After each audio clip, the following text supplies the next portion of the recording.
فرماتے ہیں کہ باطن جو ہے وہ متمم اور پورا کرنے والا ہوتا ہے ظاہر کا. آپ کا باطن اور آپ کا ظاہر دونوں کا ایک دوسرے کے ساتھ رابطہ ہے, واسطہ ہے. آپ کی باطن جو ہے وہ آپ کی ظاہر کو پورا کرنے والا, متمم, اس کو نورانیت بخش دینے والا, اس کو بنانے والا ہوتا ہے.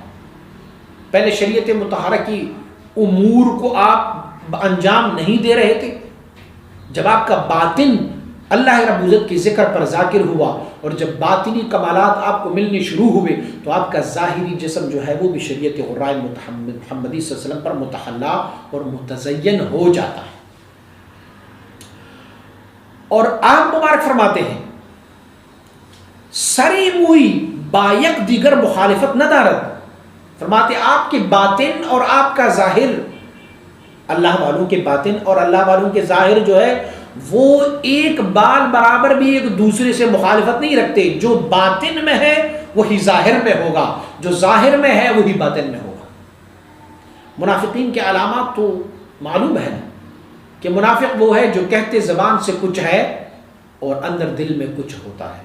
ہم ایمان لاتے ہیں تو آمنت باللہ و ملائکتہ و کتبہ و رسلہ والیوم الآخر, اور ہم کہتے ہیں کہ اقرار باللسان و تصدیق بالقلب. تو مومن کی شان یہ ہو کہ ان کا باطن اور ان کا ظاہر دونوں ایک دوسرے کے قطعا مخالفت نہ ہو. مثلا امام ربانی مجلس ثانی رحمۃ اللہ تعالی نے ایک مثال سے ہمیں سمجھا ہے. آپ فرماتے ہیں جھوٹ بولنا زبان سے یہ منع ہے. یہ کیا ہے؟ یہ شریعت ہے. شریعت نے ہمیں فرمایا کہ کذب مت کرو, جھوٹ مت بولو, یہ شریعت ہے. اور فرماتے ہیں کہ اس جھوٹ کی خیال کو بھی دل سے نکالنا یہ طریقت و حقیقت ہے. شریعت ہمیں فرماتا ہے جھوٹ مت بولو, یہ شریعت ہے. زبان سے جھوٹ نہ بولنا شریعت ہے, اور اس جھوٹ کا خیال بھی دل سے نکالنا اسی کو طریقت اور حقیقت کہتے ہیں.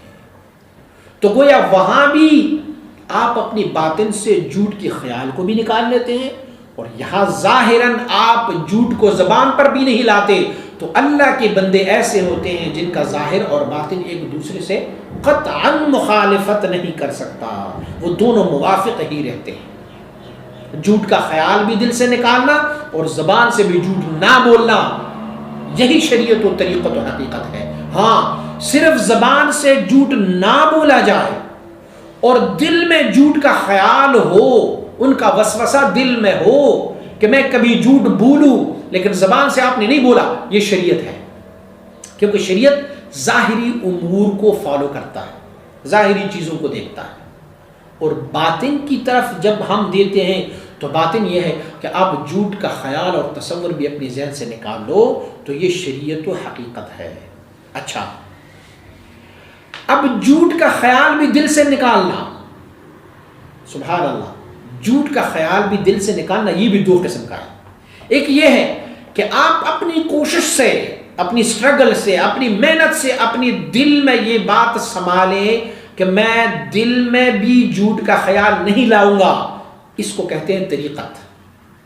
اور ایک یہ ہے کہ اس میں آپ کو کوئی تکلف نہیں کرنا پڑا, کوئی تکلف نہیں ہے, اور خود بخود آپ کی باطن سے جھوٹ کا خیال بھی نکل گیا, اسی کو کہتے ہیں حقیقت. یہ حقیقت ہے. آپ نے زبردستی ایک فعل کو اپنی باطن میں سمویا. جیسے ہم نے پہلے ذکر کے بارے میں کہا ہوا تھا کہ ذکر کا ایک مرتبہ ہے یاد کرد اور ایک مرتبہ ہے یادداشت. یاد کرد کا مطلب یہ ہے کہ آپ سٹرگل سے, محنت سے, اپنی کوشش سے آپ ذکر کرتے جائیں, اس کو کہتے ہیں یاد کرد, یہ طریقت ہے. اور جب ایسی صورتحال آ جائے کہ آپ کی تعمل, آپ کی تکلف, آپ کوشش کے علاوہ آپ کا دل ذاکر رہے, اس کو کہتے ہیں حقیقت. فی الحقیقت باطن کہ طریقت و حقیقت است, متمم و مکمل ظاہر آمد کی شریعت است. آپ فرماتے ہیں کہ جیسے میں نے آپ کو مثال سے سمجھا دیا کہ آپ کی باطن جو طریقت و حقیقت ہے, میں نے بتایا کہ باطن میں جو ہوتے ہیں وہ طریقت و حقیقت ہے, تو باطن میں آپ کی جو طریقت و حقیقت ہے یہ دونوں متمم اور مکمل پورا کرنے والا آپ کی ظاہر کا ہے، اور ظاہر میں کیا ہے؟ شریعت۔ گویا طریقت و حقیقت دونوں خادم ہے شریعت کے لیے، اصل جڑ بنیاد یہ شریعت ہے۔ اچھا، کوئی اعتراض کر سکتا ہے کہ کچھ سالکین اس طرح ہیں کہ ان کو اس طریقت کی رستے پر چلتے ہوئے کچھ ایسی چیزیں، ایسی امور ظاہر ہو جاتے ہیں کہ وہ بظاہر شریعت، ظاہر شریعت کے ساتھ جنگ میں ہوتے ہیں، مخالفت میں ہوتے ہیں، تو ان لوگوں کے بارے میں کیا ہے؟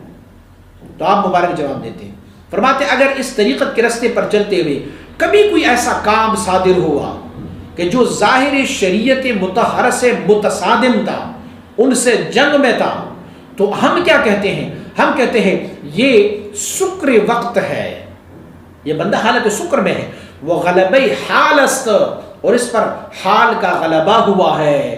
اگر اس بندے کو اس مقام سے آگے لے کے جائیں اور صحبہ میں لے کے آئیں گے تو وہ جو جنگ ہے، وہ جو ایک دوسرے سے متصادم ہے ظاہر اور باطن، فرماتے وہ سب کچھ ختم ہو جائے گا، اور وہ علوم جو متضاد علوم ہے وہ سب ایسے ہوں گے جیسے ایک بادل کا ٹکڑا آسمان میں منتشر ہو جاتا ہے، وہ ختم ہو جائے گا۔ مقصد کیا ہے؟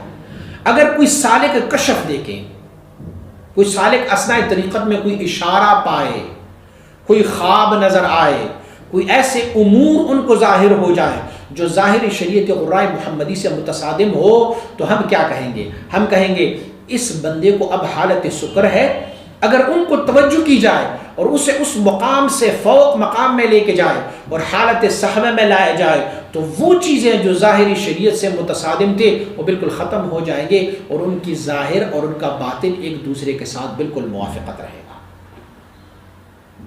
مثلا آپ مثال بیان فرماتے کچھ سالکین کا کام یہ ہوتا ہے، بلکہ کچھ بڑے اولیاء اللہ کا بھی یہ مقام تھا کہ وہ کہتے ہیں کہ اللہ رب العزت نے ذاتی طور پر احاطہ فرمایا، ان اللہ محیط بالعالمین، اللہ رب العزت نے احاطہ فرمایا ہے عالم کا۔ تو کچھ لوگوں کا خیال یہ ہوتا ہے کہ یہ احاطہ ذاتی ہے، گویا اللہ رب العزت کی ذات نے ساری کائنات کو ڈھانپ لیا ہے، احاطہ لیا ہوا ہے۔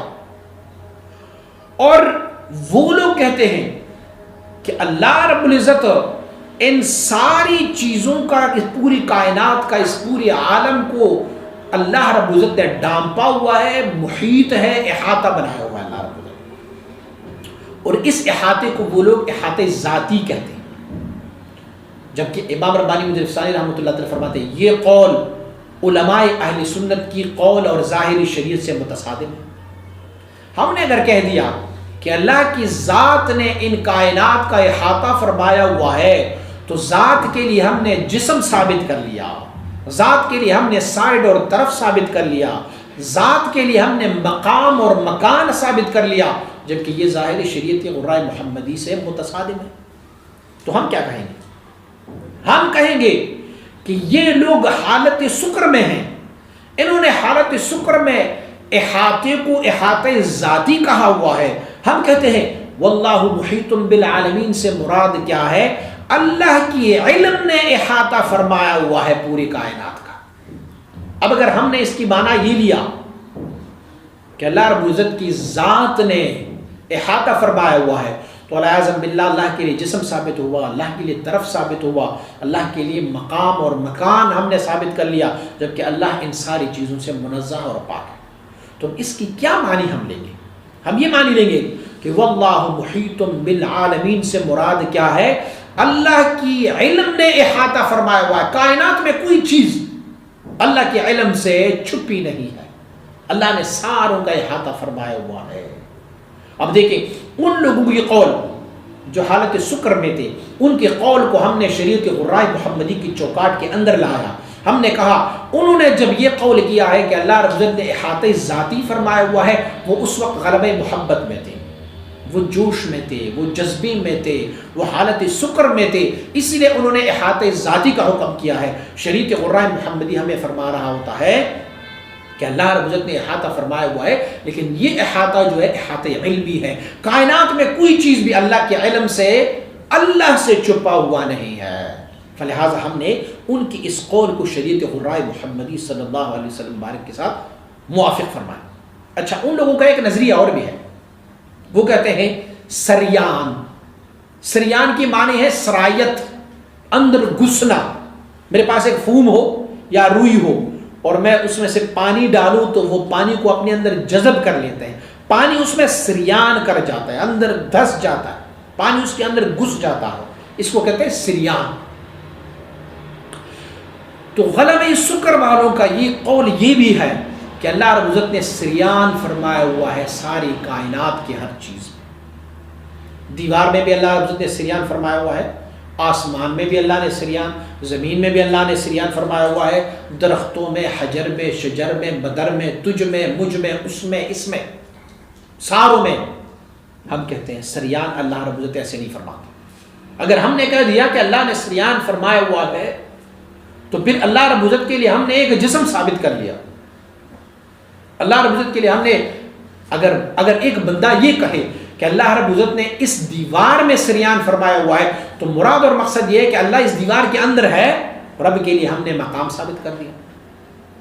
تو اسی لیے ہم نے سریان سے ان لوگوں کو ہم معذور جانتے ہیں، ہم یہ سمجھتے ہیں وہ لوگ غلبہ سکر اور غلبہ حال کی وجہ سے معذور تھے، انہوں نے سریان کا لفظ استعمال کیا۔